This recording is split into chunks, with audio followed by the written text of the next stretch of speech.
Bago tayo magsimula sa ating recap, mangyaring mag-subscribe po muna kayo sa aking channel sa mga hindi pa nakapag-subscribe at i-turn on ang all notifications para ma-notify kayo sa mga darating na recap natin at i-like nyo na din ang video na ito. Maraming salamat!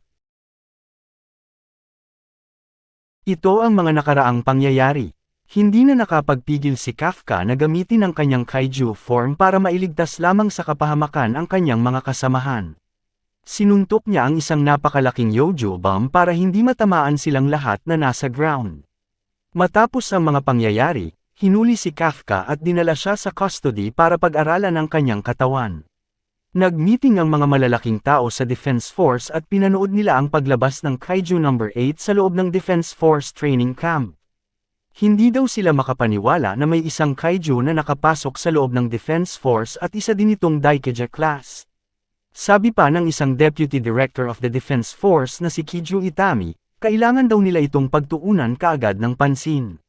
Sinabi pa ng isang member nila kung dapat ba nila itong ipag-alam sa mga media.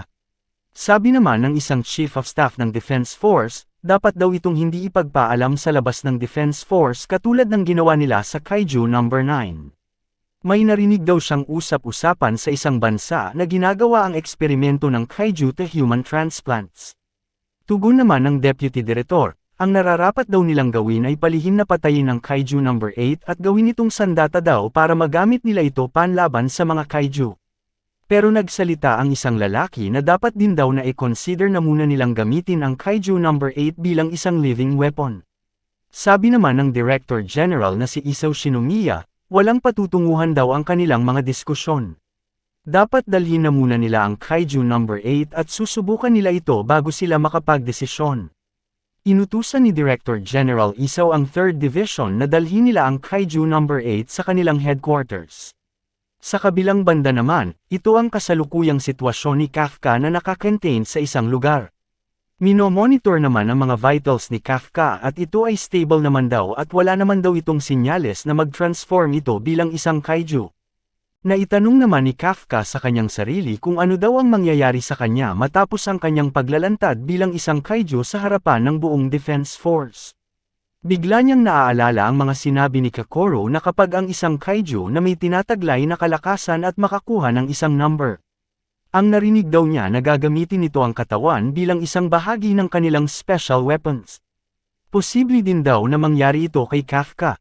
May kaunting pagsisisi naman ang nararamdaman ni Kafka kung kailan daw na malapit na niyang makamtan ang kanyang ninanais na masamahan niya si Mina sa kanyang tabi sa paglaban ng mga Kaiju. Ito pa daw ang nangyari sa kanya.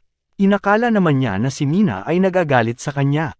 Sa hindi niya inaasahan, biglang dumating si Mina at panahon na daw na dalhin si Kafka patungo sa headquarters facilities. Tinawag niya si Vice Captain Hoshina at humingi siya ng kapatawaran sa kanyang ginawa pero pinatahimik siya at wag na daw magsalita pa. Habang dinadala nila si Kafka, maigi namang pinapanood sila ng Deputy Director sa control room. Habang naglalakad sila papalabas, napagtanto ni Kafka na napakalaking sikreto din daw ang kanyang itinago sa kanila at naiintindihan din niya ang mga nararamdaman ng kanyang Captain at Vice Captain. Nakalabas na sila na kung saan nakahanda na din ang kanyang security detail para samahan siya sa paghahatid patungo sa headquarters facilities. Nakita niya ang kanyang mga kasamahan na nakabantay sa kanyang paglabas. Habang naglalakad si Kafka patungo sa sasakyan, nilagpasan niya si Ichikawa at nasabi niya sa kanyang sarili na hindi man lamang siya makatingin sa mga mata ni Ichikawa. Malaking sakripisyo din daw ang ginawa ni Ichikawa para sa kanya. Akala din ni Kafka na grabe ang nararamdamang galit ni Ichikawa sa kanya sa mga pangyayari. Humihingi siya ng kapatawaran sa kanya. At yun na nga, habang pumapasok siya sa sasakyan at nasabi pa niya sa kanyang sarili na ito na daw ang katapusan ng lahat. Sa hindi niya inaasahan, tinawag siya ni Ichikawa at sinabihan siya na malaki pa din daw ang tiwala niya na makakabalik pa din daw siya sa Defense Force. Nakasarado na ang pintuan ng sasakyan at kasama niya si Mina sa loob. Sabi naman ni Mina na bibigyan niya ng 50 push-up si Ichikawa dahil bigla siyang nagsalita ng walang pahintulot. Sabi naman ni Mina na walang kamera na nakakabit sa loob ng sasakyan. Sabi naman ni Mina kay Kafka na nung mga oras na pumasok si Kafka para iligtas silang lahat sa paniguradong kapahamakan ng walang pag-aalinlangan, sobrang pagkagulat daw ni Mina nang makita niya si Kafka bilang isang kaiju. Pero nasabi din daw sa kanyang sarili na ganyan na talaga ang pag-uugali ni Kafka. Alam kasi ni Mina ang ugali ni Kafka kasi magkakabata silang dalawa. Nangangalap naman daw si Mina ng mga testimonies at mga footages para matulungan niya si Kafka. Kung mapapatunayan daw nila na isa siyang tao, marahil ay magagawa nilang mailigtas si Kafka sa posibleng masamang mangyari sa kanya. Magre-report din daw sila sa lahat ng mga ginawa ni Kafka bilang isang officer. Sabi pa ni Mina na hindi siya tinuturing na isang kalaban ng kanyang mga kasamahan sa 3rd Division. Habang ipinapaliwanag ni Mina kay Kafka patungkol sa Article 13 ng The Defense Force Code at pag-transfer niya sa Ariake Maritime Base. Bigla niyang tinawag si Mina at tinanong niya ito kung may chance pa bang makasama niya si Mina sa kanyang tabi habang lumalaban. Umupo si Mina at tinignan niya si Kafka na may kasamang lungkot, at ang sabi naman ni Mina na palagi siyang maghihintay kay Kafka. Naging emosyonal si Kafka at hindi niya napigilan na lumuhas sa harapan ni Mina nang marinig niya ang sagot nito. Umalis na ang kanilang sinasakyan at sumasaludo ang buong 3rd Division nang dahil sa kagitingan ni Kafka. Nagtataka ang deputy officer at tinanong niya si Vice Captain Hoshina kung bakit sumasaludo sila. Pero ang sinagot ni Hoshina ay sinasaluduhan nila si Captain Mina pero ang katotohanan ay si Kafka talaga ang kanilang sinasaluduhan sa pagligtas nito sa kanila. Tugon naman ng deputy officer, syempre daw dapat sumasaludo kayo sa inyong officer at hindi tayo pwedeng sumaludo sa isang kaiju. Dumating na si Kafka sa lugar ng Defense Force Area 8 Maritime Base at kinulong siya sa loob nito. Grabe ang higpit ng kanilang kulungan dahil napakalakas na klase ng kaiju ang Kaiju No. 8. Nakalipas ang mga ilang araw, ang mga kasamahan ni Kafka ay nalulungkot sa kasalukuyang sitwasyon niya. Hindi naman lubos makapaniwala ni Iharo na si Kafka ay siya pala ang Kaiju No. 8. Wala namang reaksyon si Ichikawa sa mga sinabi ni Iharo patungkol kay Kafka.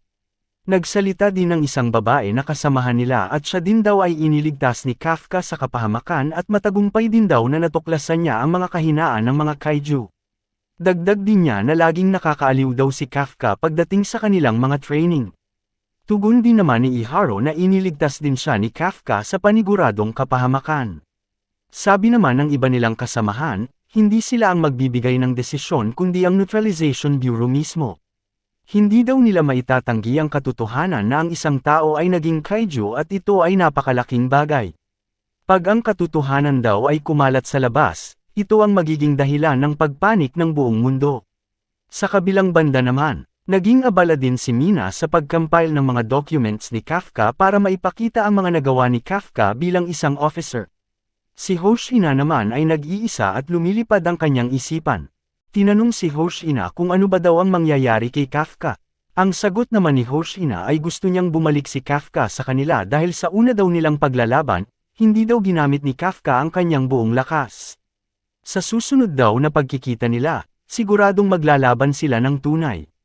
Pinuntahan naman ni Kokoro ang opisina ng kanyang ama na isang Director General ng Defense Force.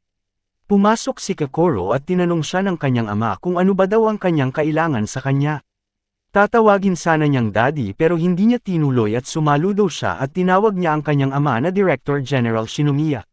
Sabi ni Kokoro na dumating siya sa opisina ng kanyang ama para mag-request na hindi patayin si Kafka at iniligtas din daw ang kanyang buhay. Sinabihan siya ng kanyang ama na isa siyang baliw. Pumunta ba daw si Kokoro para pag-usapan ang kanyang mga kabiguan? May pinatignan ng kanyang ama sa kanya at ito ang chest x-ray ni Kafka. Ang puso daw ni Kafka ay isang core at maituturing na daw si Kafka na hindi tao. Isa na daw siyang kaiju. Sabi pa na kanyang ama na isang kaiju na katulad sa kaiju na pumatay sa ina ni Kokoro. At kung naiintindihan na daw yun ni Kokoro, pinapaalis na siya. Dahan-daang tumalikod at umalis si Kokoro pero bigla siyang huminto at tinawag niya ang kanyang daddy. Sinabihan niya ang kanyang daddy na naniniwala pa din siya kay Kafka. Sa kinaroroonan naman ni Kafka, may mga scientists na pumasok para i-monitor ang kalagayan niya. Bigla na namang naaalala ni Kafka ang kanyang mga kasamahan sa 3rd Division at madami pa daw siyang dapat sabihin sa kanila. Pinapalakas niya ang kanyang sarili at hindi siya sisuko. Kailangan daw niyang bumalik sa kanila. Sa opisina naman ni Captain Mina, ipinatawag ang 4 na mga magagaling nilang members at sinabihan sila na malilipat sila sa ibang division. Pero ito daw ay pansamantala lamang nang dahil sa huling kaiju attack. Ang kondisyon daw ng Takikawa ay malaki ang pagkawasak sa functionality nito bilang isang base na umabot sa 75%. Hindi na daw ito pwede para dito gawin ang mga training para sa mga new recruits. Madaming mga Daikeja na daw silang nakita, una ang number 9 sunod naman ang number 10 at ang brass daw concerned sa mga pangyayaring ito. Ramdam daw nila na posibleng konektado ang mga nangyayaring insidente. So ibig sabihin ba daw nito na marami pang darating na mga insidente na magkakatulad?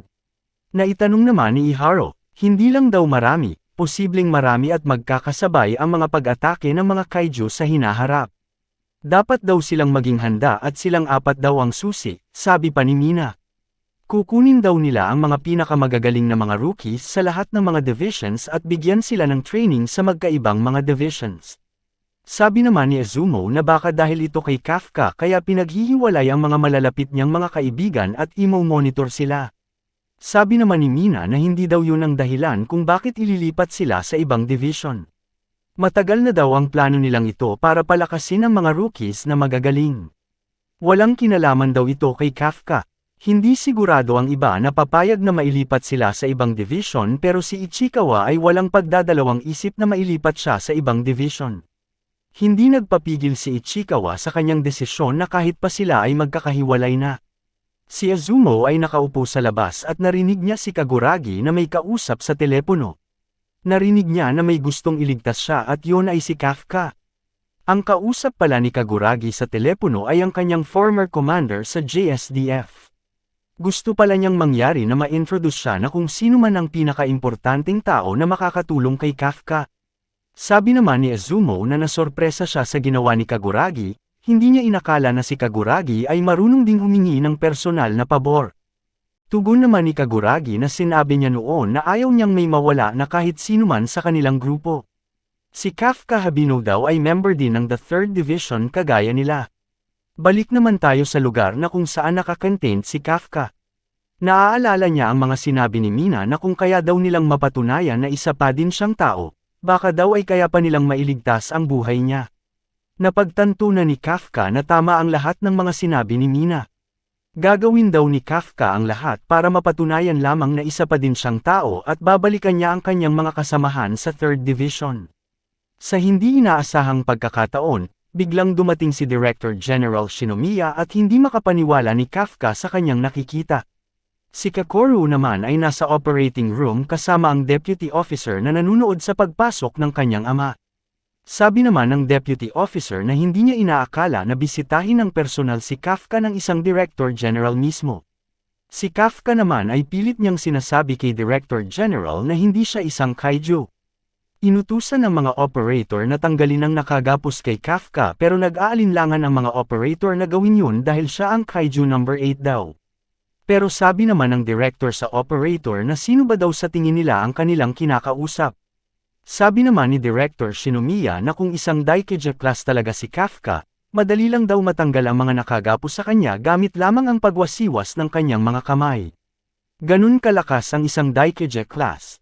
Nakaupo lamang daw si Kafka at walang ginawa ay dahil sa kanyang kagustuhan. Nakalabas na sa mga gapos si Kafka at hindi pa din siya tumigil na makumbinsi ang Director General na isa talaga siyang tao. Sa hindi inaasahang pangyayari, bigla siyang tinutukan ng baril at pinaputukan ng harap-harapan. Pero nagawang matransform ni Kafka ang kanyang mga braso para madepensahan ang kanyang sarili. Naitanong niya kay General Shinomiya kung para saan yon, pero bigla siyang sinuntok sa sikmura at kumuha ng blood sample sa kanya. Ang sabi ng Director General Shinomiya, ang isang nilalang daw sa mundong ito na kayang pigilan ang mga bala gamit lamang ang mga balat, ay hindi talaga maituturing na isang tao. Pero ang palaging bukang bibig ni Kafka ay hindi siya isang kaiju number 8, siya daw si Kafka Habino. Nagbigay signal si Director General na buksan ang kinalalagyan ng kanyang kaiju weapon. Nabuksan na ang mga suitcase ng kanyang nag-iisang armas. Isinuot na niya ito sa kanyang mga kamay at kumpleto na ang nerve link sa kanya. Sabi ng mga operator na all clear na daw ang driver at ang Kaiju number 2 cell synchronization. Napakaastig ang sandata ng isang Director General na galing sa isang Kaiju number 2. Sabi pa niya kay Kafka na mamamatay daw siya sa kasalukuyang anyo niya. Pero hindi pa din nagpapatinag si Kafka at sabi niya na hindi siya mag-transform bilang isang Kaiju number 8. Gagawin daw niya ang lahat para patunayan na isa siyang tao. Pero sa hindi inaasahang pangyayari, biglang sumugod si Shinomiya gamit ang Kaiju number 2 weapon at naputol ang braso ni Kafka. Habang nasa ere si Kafka, sinundan din ito ng matinding pag-atake ni Shinomiya at napuruhan siya. Sabi naman ng deputy officer, hindi pa din daw kumupas ang lakas ng nag-iisang tao na minsan ding tinawag na the strongest soldier sa defense force. Bumagsak si Kafka at unti-unting nag-transform ang kanyang katawan bilang isang kaiju. Mas kaiju na daw tignan si Kafka sa kanyang form ngayon, na sabi ni Shinomiya. Patuloy ang mga pag-atake ni Shinomiya at walang magawa si Kafka kundi umiwas at magdepensa sa kanyang mga pag-atake. Hinahabol ni Shinomiya si Kafka at napagtanto ni Kafka na siguradong mapupuruhan siya pag nataman siya ng pag-ataking ginawa niya kanina. Ang plano ni Kafka ay ipagpatuloy lamang daw niya ang kanyang mga pag-iwas kay Shinomiya hanggang mag-overheat daw ang kanyang kaiju suit. Sa kasamaang palad, naputol ang kanyang braso at ang binti niya pero mabilis ang regeneration ability niya. Pero patuloy pa din ang pag-iwas ni Kafka kay Shinomiya kahit pa siya ay tinatamaan na. Tinamaan ulit si Kafka at sa pagkakataong ito, si Kafka ay napuruhan at bumaon sa dingding. Sumugod si Shinomiya at maswerteng na kaya pa ding makaiwas ni Kafka. Biglang naitanong ni Kafka sa kanyang sarili kung bakit daw ang kanyang katawan ay ganito ang reaksyon. Kasing katulad daw ito ng kalabanin niya ang isang Daikeja class pero wala namang Daikeja dito. Bigla niyang napagtanto na nagre-react ang kanyang katawan kay Director General Shinomiya na parang isang Daikeja daw. At yun pala, si Director General Shinomiya ang natatanging may kakayahan na gamitin ang Kaiju number 2 bilang isang sandata. Sabi ng deputy officer, noong 1972 daw, muntikan daw masira ng Kaiju number 2 ang Sapporo. Ang Kaiju number 2 na isang Daikeja class na may pambihirang destructive power at may pride daw ito na hindi sumusuko hanggang sa kanyang kamatayan. Ang suit at ang mga weapon arms na gamit ng Director General Shinomiya ay galing sa Kaiju number 2. Si Isao Shinomiya lamang daw ang nag-iisang tao na kayang gamitin ang mga sandatang gawa ng Kaiju number 2. Napagtanto na ni Kafka na ito pala ang ibig sabihin ni Kakoru. Ang identified kaiju weapons, the numbers. At doon napuruhan na naman si Kafka sa kanyang sikmura at napagtanto niya na hindi pwedeng matamaan siya ulit ng pag-atake ni Shinomiya kagaya kanina. Gustong umiwas ni Kafka pero ayaw gumalaw ng kanyang katawan, at yun pala, naputol ang kanyang mga braso at mga binti niya. At tinamaan ulit si Kafka ng napakalakas na suntok pero sa kabutihang palad na gawa niya itong masangga. Kusang nag-transform ang kanyang katawan bilang isang Kaiju number 8 para maiwasan ang kanyang paniguradong kamatayan. Sabi naman ni Shinomiya na sa wakas daw ay ipinakita na talaga niya kung sino siya. Pero may biglang naramdaman si Kakoru sa Kaiju number 8. Parang may mali daw. Biglang sumigaw ng napakalakas ang Kaiju number 8 at sigurado si Kakoru na may mali talaga sa kanya. Ang katauhan naman ni Kafka ay nasa loob ni Kaiju number 8 at nagpalit pala sila ng pwesto. Pilit na kinontrol ng Kaiju ang katauhan ni Kafka. Sabi pa ni Kafka, hindi na daw niya makontrol ang kanyang katawan. Napagtanto niya na kumikilos na siya na parang isang Kaiju na talaga siya, hindi na daw niya mapapatunayan na isa pa din siyang tao. Nilapitan siya ng Kaiju na pumasok sa kanyang katawan at sinabihan siya na pumatay. Sumugod na ang Kaiju number 8 kay Shinomiya at ang sinasabi ni Kakoru ay isa ka pa ding tao, di ba? Pilit niyang pinipigilan si Kafka na magpa-control sa Kaiju. Isinigaw niya ng malakas ang pangalan ni Kafka Habino. Abangan niyo sa susunod na huling episode kung sino ang mananalo sa kanilang laban. Kaya bang mapatunayan ni Kafka kay Director General Shinomiya na isa pa din talaga siyang tao o hindi?